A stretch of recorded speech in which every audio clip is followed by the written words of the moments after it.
It was over 5 years ago, it was 2015, that I gave a sermon on God Respects Action.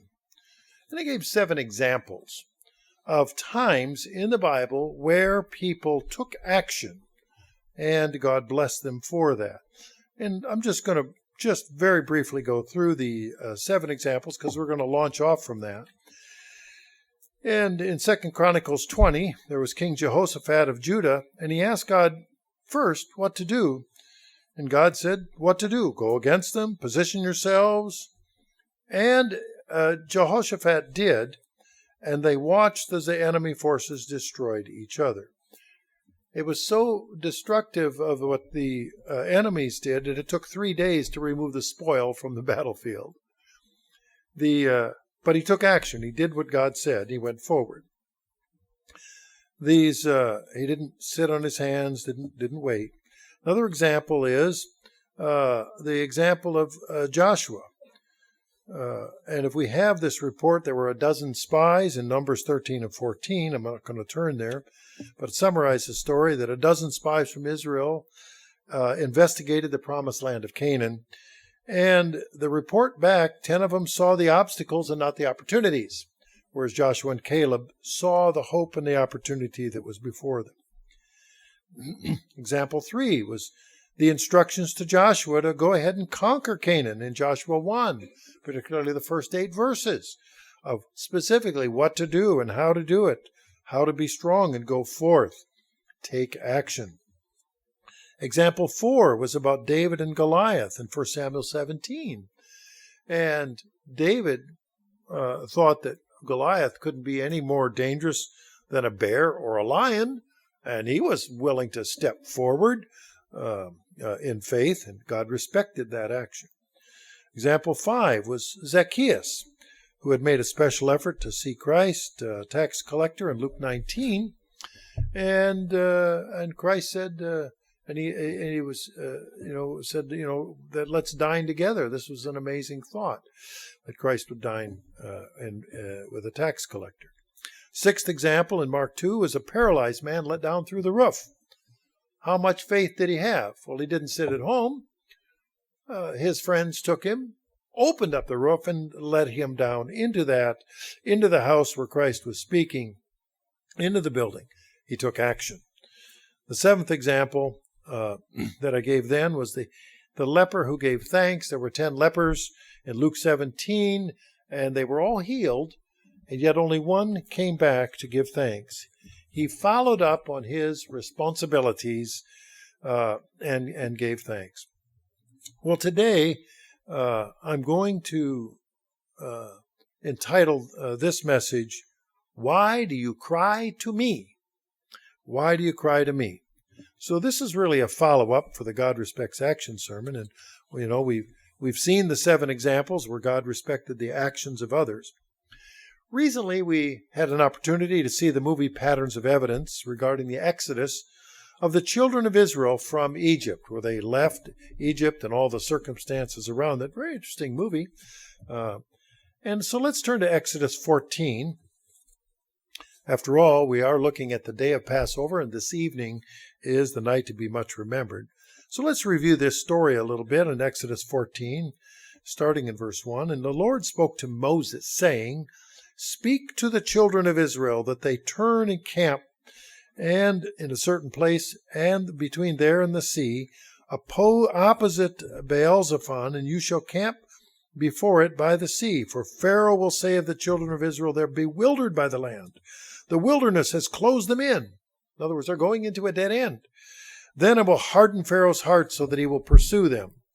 And I will gain honor over Pharaoh and over all his army, and the Egyptians may know that I am the Lord. And they did so.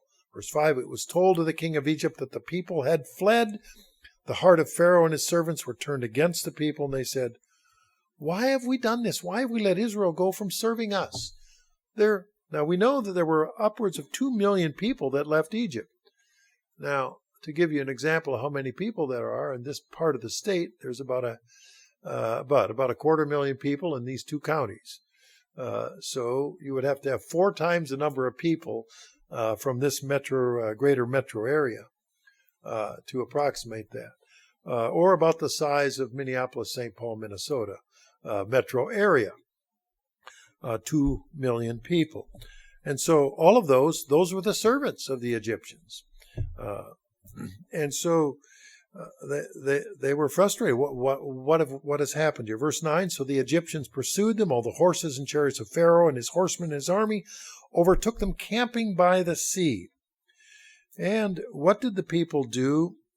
In verse 11, they said to Moses, because there were no graves in Egypt, you have taken us away to die in the wilderness. It was in a bad position. They were all going to either die or be enslaved, but likely died because of the punishment for leaving. And what did, and in verse 12, they said, what about what we told you in Egypt? Let us alone that we may serve the Egyptians. For it would have been better for us to serve the Egyptians than that we should die in the wilderness. Isn't that the way it is sometimes with us? We're just comfortable on our own level of sin and don't want to really make the change because it's too scary out there. It's pretty chancy if we make those hard decisions. Verse 13, and Moses said to the people, do not be afraid. Stand still and see the salvation of the Lord, which he will accomplish for you today. A lot of messages stop right there. Stand still. And they tell you how important it is to stand still. But let's read on. For the Egyptians whom you see today, you shall see again no more. For the Lord will fight with you, and you shall hold your peace. So a lot of people think, well, Moses said that, so therefore that's the end of story. People should stand still. But let's read on to verse 15. And the Lord said to Moses, why do you cry to me? Tell the children of Israel to go forward. Was God happy that they were standing still, that they were frozen into inaction? Well, the title of today's message is, Why Do You Cry to Me? So how often do we cry out to God to perform some marvelous miracle or perhaps some great work on our behalf, but we ourselves do not take the necessary steps to demonstrate our faith in God? Well, today I want to emphasize that we must take steps to accomplish what God has assigned us to do, and we'll go through the process of what kind of steps to take. I know this verse always tingles in the back of my mind when facing a particular challenge, and that's Romans 8:28. Perhaps many of you have it in your memory, in your own memory banks. In Romans 8:28, and we know that all things work together for good to those who love God, to those who are called according to his purpose. Well, whatever is happening may not feel good at the time, and I've had some ungood feelings and ungood times, as I'm sure most of you have. It may be that the challenge we are facing is daunting. We might think that we're like Moses, who was faced with an impossible task, the biggest army in the world behind him, an army intent on enslavement and destruction, and the impassable barrier in front, such as the Red Sea. And we might see no way. And when Moses relayed the people's complaints to God, Moses was told briskly, why are you crying to me? Go forward. Jesus Christ gave us a parable in Luke 19 to give us some perception and guidance as to what is expected of us. I'd like to review that parable in Luke 19. We'll start in verse 11. In Luke 19, verse 11, immediately after Christ's interaction with Zacchaeus coming down out of the tree, the tax collector who climbed the tree just to be able to see Jesus. He was too short to see him over the crowd. And so right after this, in verse 11, we read this. Now as they heard these things, he spoke another parable because he was near Jerusalem. We're speaking of Christ. And because they thought the kingdom of God would appear immediately. Therefore, he said, a certain nobleman went into the country to receive for himself a kingdom and to return. Verse 13, so he called 10 of his servants, delivered to them 10 minas, and said to them, do business until I come. That last phrase, do business until I come, in the King James version of the Bible says, occupy till I come. But his citizens, verse 14, his citizens hated him and sent a delegation after him saying, we will not have this man to reign over us. So some people rejected what the certain nobleman said. They didn't want to follow the instructions that he left behind. Verse 15, and so it was, and he returned, having received the kingdom. He then commanded these servants to whom he had given the money to be called to him, that he might know how much every man had gained by trading. In other words, doing something with what you were given. Then came the first, saying, Master, your mina has earned 10 minas or minas. Verse 17, and he said, Well done, good servant, because you were faithful in very little, have authority over 10 cities. Verse 18, and the second came, Master, your mina has earned 5 minas. Likewise, he said to him, You also be over in 5 cities. In other words, they were responsible for a small amount. They were given then greater responsibility. Verse 20, and then came another, saying, Master, here is your mina, which I've kept put away in a handkerchief. For I feared you, because you are, meaning I thought you were, an austere man. It's my impression that you collect what you did not deposit and reap what you did not sow. And he said to him, Out of your own mouth I will judge you, you wicked servant. You knew that I was an austere man, collecting what I did not deposit, reaping what I didn't sow. Why then did you at least not put my money in the bank, that at my coming I might have collected it with interest? If the man really thought that was the case, he should have then be more responsible for what little he was given. And verse 24, and he said to those who stood by, Take the mina from him and give it to him who has 10. Well, that seems like a good investment. Take it and give it to somebody who knows what to do with it and can make more. Verse 25, but they said to him, Master, he's got 10. Well, it's not fair. Have you ever heard that term before? We have unequal distribution of wealth here. Well, that's just not right. And verse 26, For I say to you that everyone who has will be given, and from him who does not have, even that which he has will be taken away. Well, there's several things that we can learn from this parable. The kingdom of God, we find, wasn't coming immediately as they were panicking and thought it's going to take some time. Secondly, that during that time we are all given responsibilities, a variety of responsibilities. And the third thing is how we make best use of our time to accomplish the responsibilities affects then how we will be rewarded in the kingdom of God. So we're tasked with a threefold mission that Jesus Christ has left for us. And we boil it down into this is the mission of the church. First of all, we're to preach the gospel of the kingdom of God. Christ told that in Mark 16, verse 15. And he was talking to the remaining 11 disciples shortly after the resurrection. In Mark 16:15, he, meaning Jesus, said to them, Go into all the world and preach the gospel to every creature. So that's one part of the mission of the church.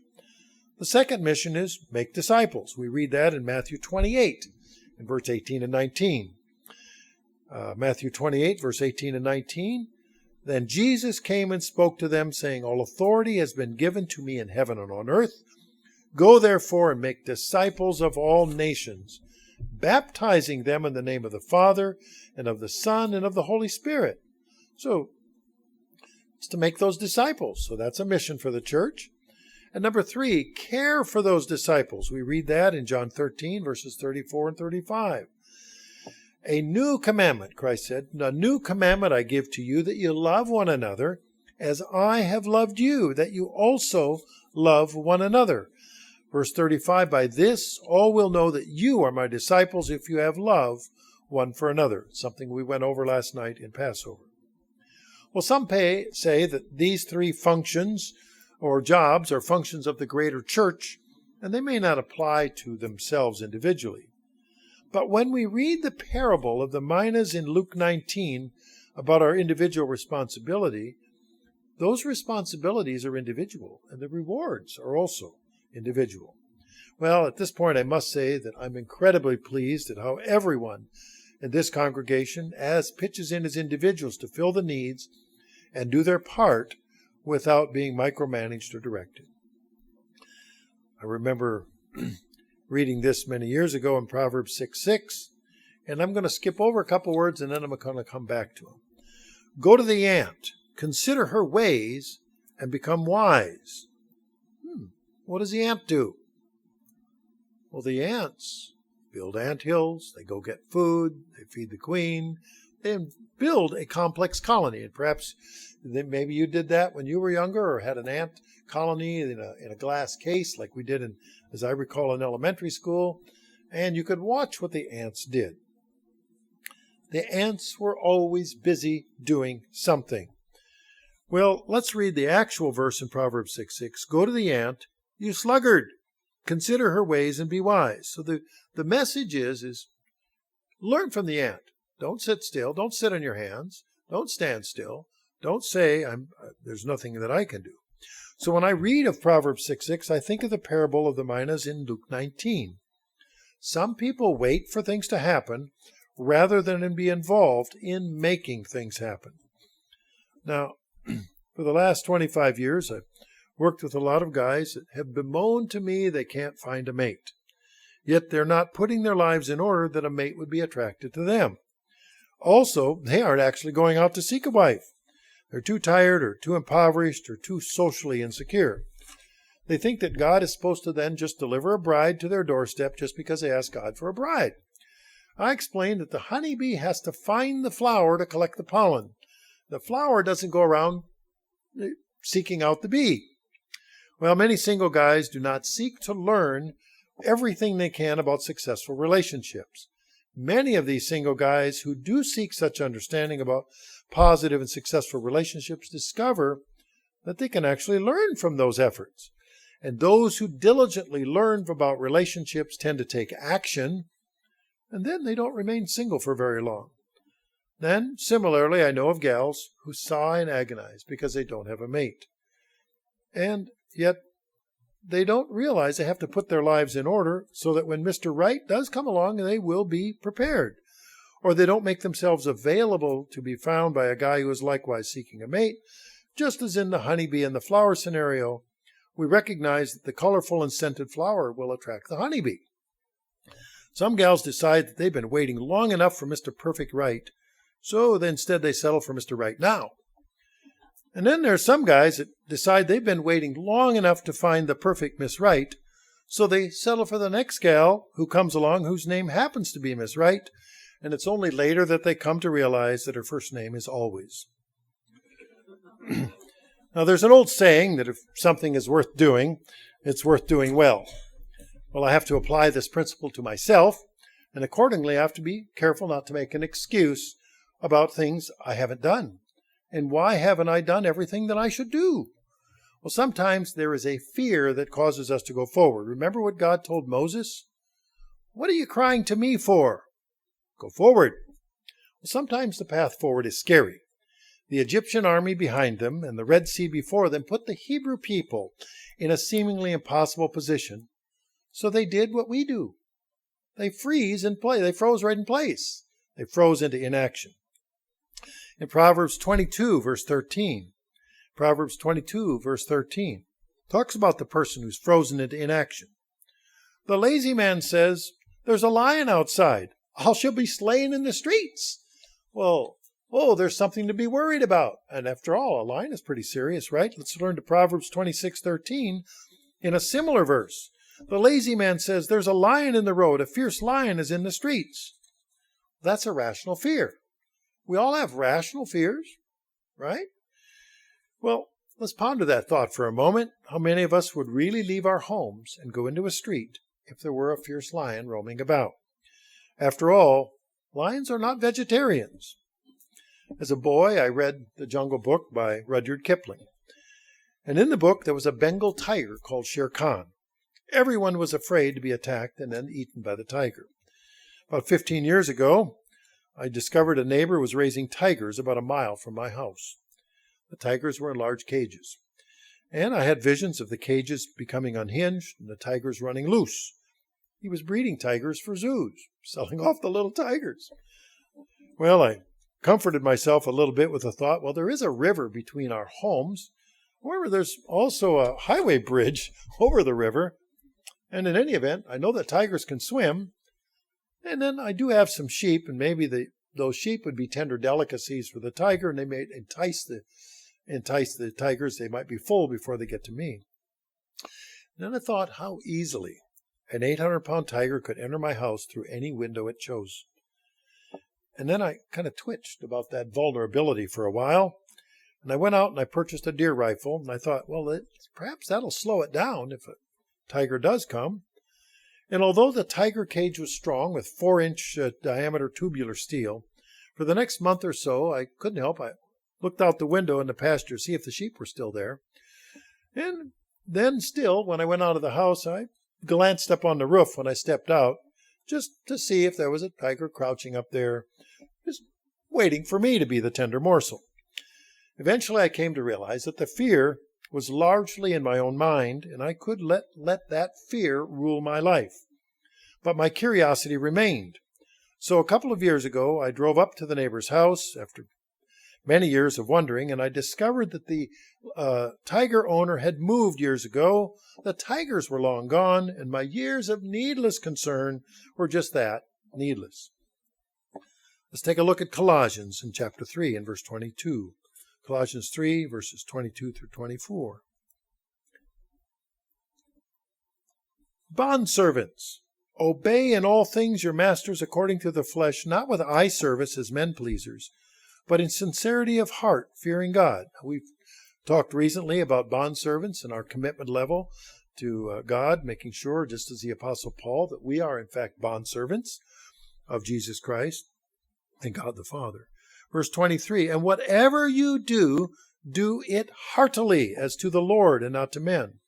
It's a higher responsibility, not just decorating your life so that other people will be pleased with you, but to do it to the Lord. Knowing, verse 24, knowing that from the Lord you will receive the reward of the inheritance, for you serve the Lord Christ.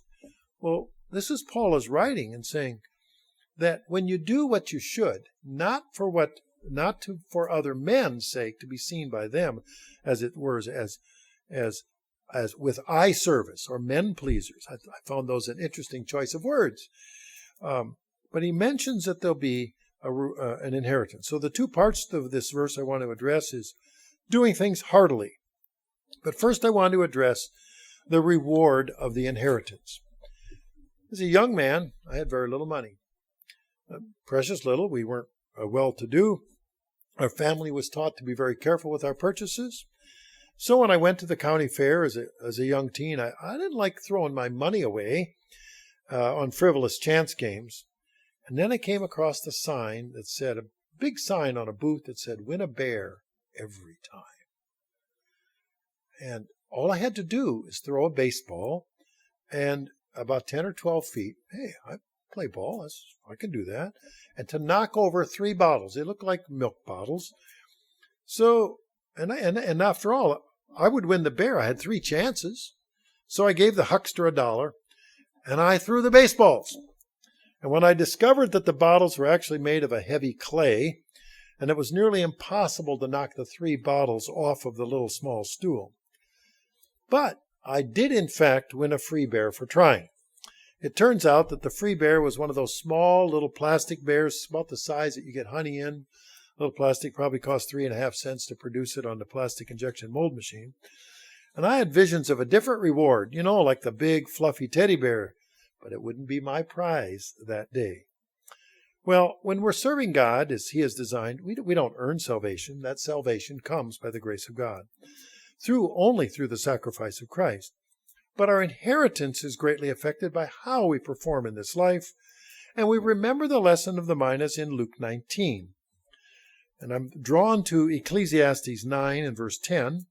In Ecclesiastes 9:10, whatever your hand finds to do, do it with your might, for there's no work or device or knowledge or wisdom in the grave where you're going. Well, we all have limited time to perform the function for which we're called.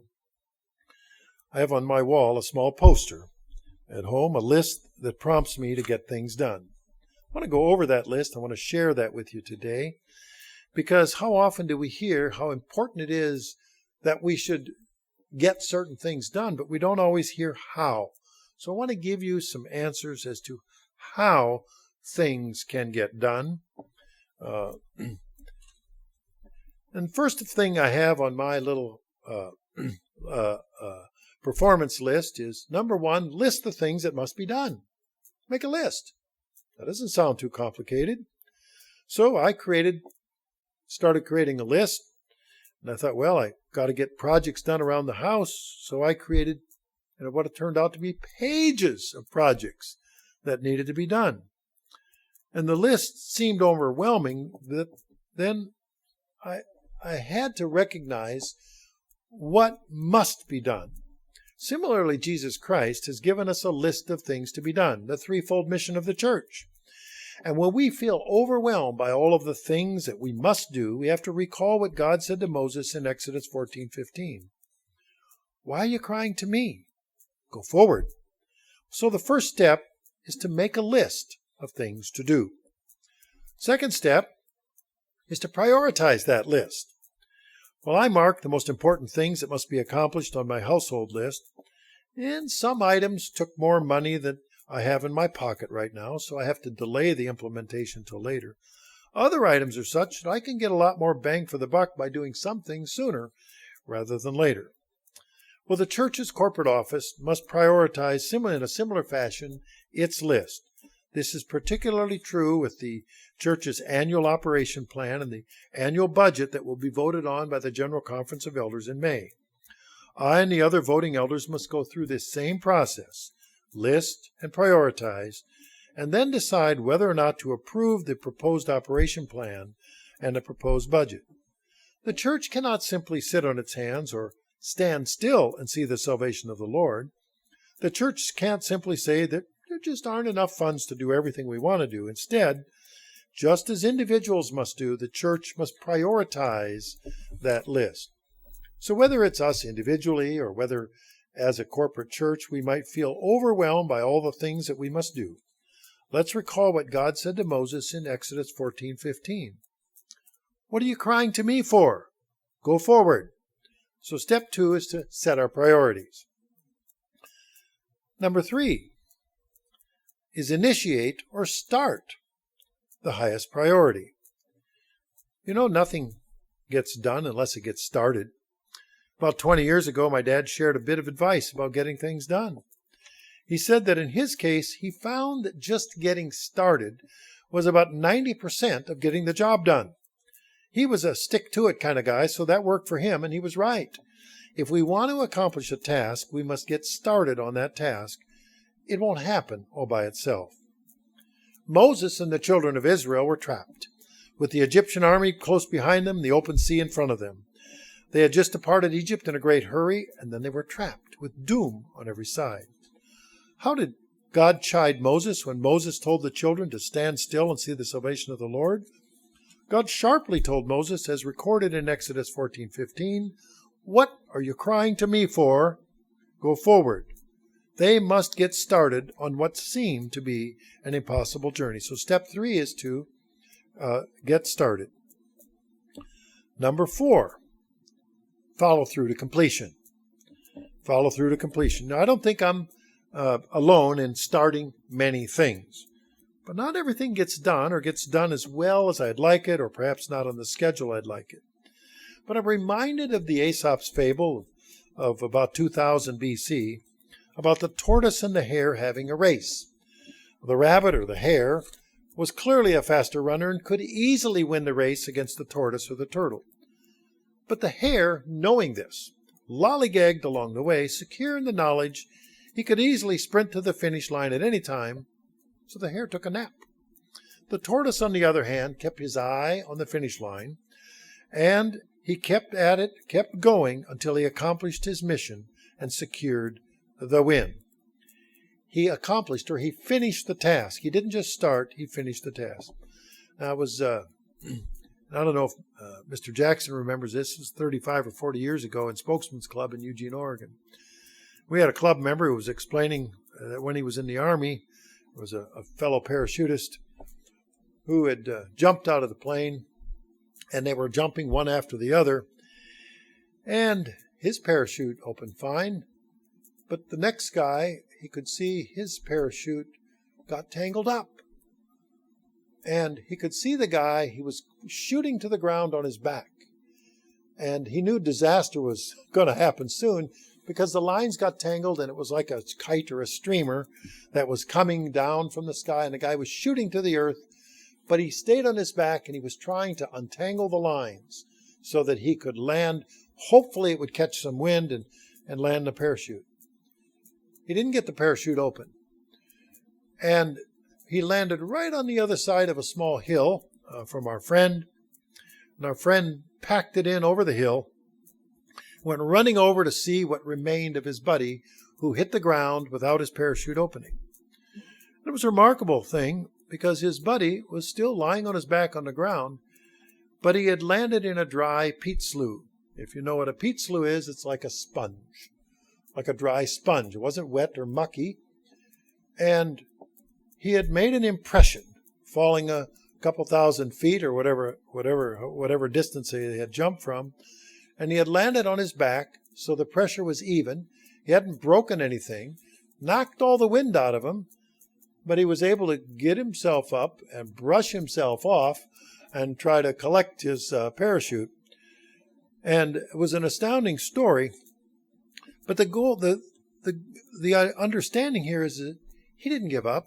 It's possible that he untangled it just enough to slow the descent so that when he hit the ground, it could have been a few miles an hour less upon impact. But but had he just given up and looked forward on the ground, he would have surely died because he would not have wouldn't have slowed the descent and he wouldn't have landed in the right position. Well, the race in life does not go to the fastest. It doesn't go to the strongest. It doesn't go to the most clever or the richest or the most handsome. Rather, success belongs to those who show up and finish the race. In Acts 20, verse 24, the Apostle Paul is explaining about the obstacles before him. And see, now I go bound in spirit to Jerusalem, not knowing the things that will happen to me there, except that the Holy Spirit testifies in every city, saying that the chains and tribulations await me.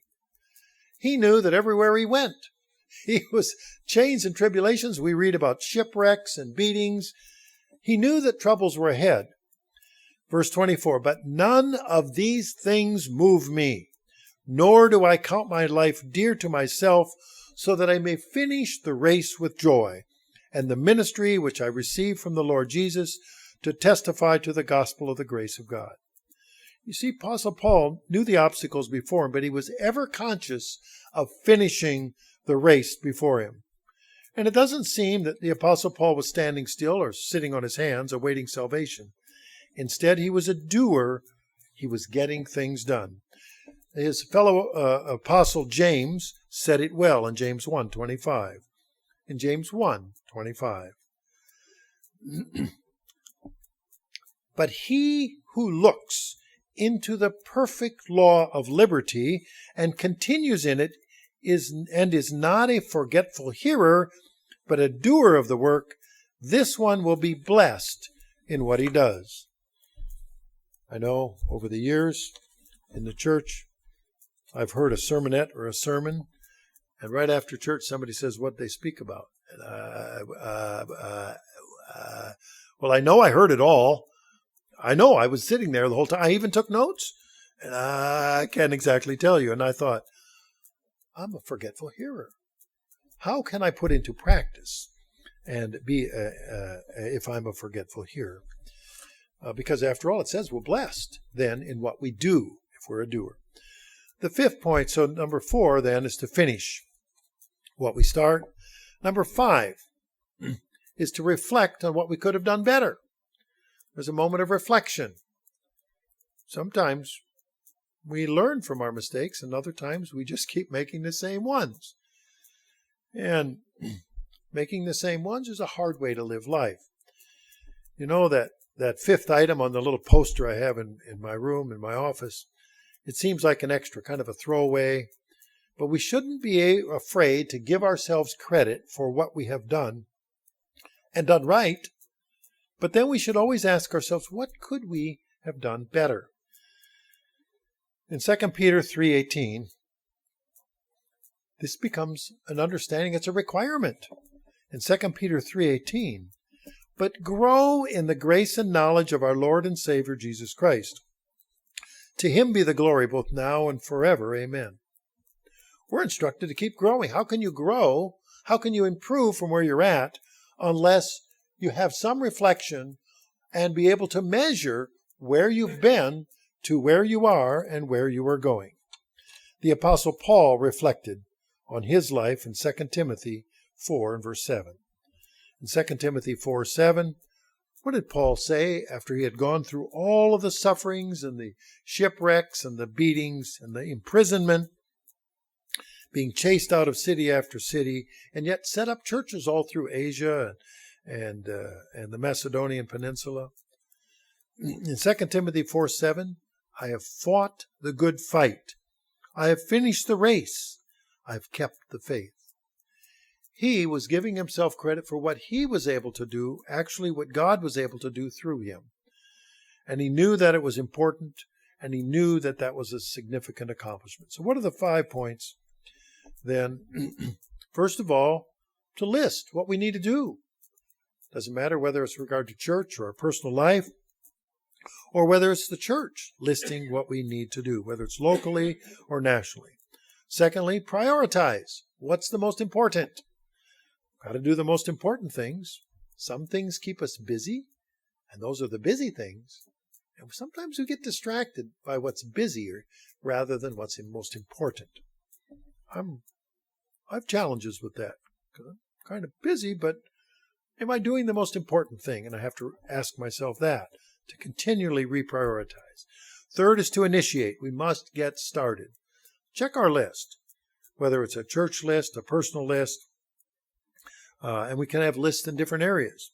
I know at my house, I've got an inside the house list, outside the dooryard list. I have the outside the grounds list. I have all these different lists. And I think Mr. White knows that because he's seen the clipboard and he's checking things off as we go. But you've got to be able to get started on that list, prioritize it, number 3, and get started. He's always asking, what's next? What's the most important priority if we're going to work on that list? And number 4 is to follow through, finish the expectation, complete the task. Ever see something that was undone or unfinished? Somebody that's knitting or crocheting and it's just unfinished. A lot of people live their life in the unfinished state. We all do. There's something that's to be said about that. When they pass from this life, there's still the music in the mind that goes unplayed. And we should do our best to finish the race, as Paul said. So following through, finishing the race, and number 5 is to reflect, what could we do better? And that brings us back to Exodus 14 and verse 15. When the Israelites were in an impossible situation, with the army behind them, Pharaoh's army behind them, the impassable sea before them, and they thought they would all die there in the wilderness. And all of a sudden, slavery looked pretty good. Ever look good to you? To go back to the old way? And yet that's what they were thinking. In Exodus 14:15, and the Lord said to Moses, "Why do you cry to me? Tell the children of Israel, go forward."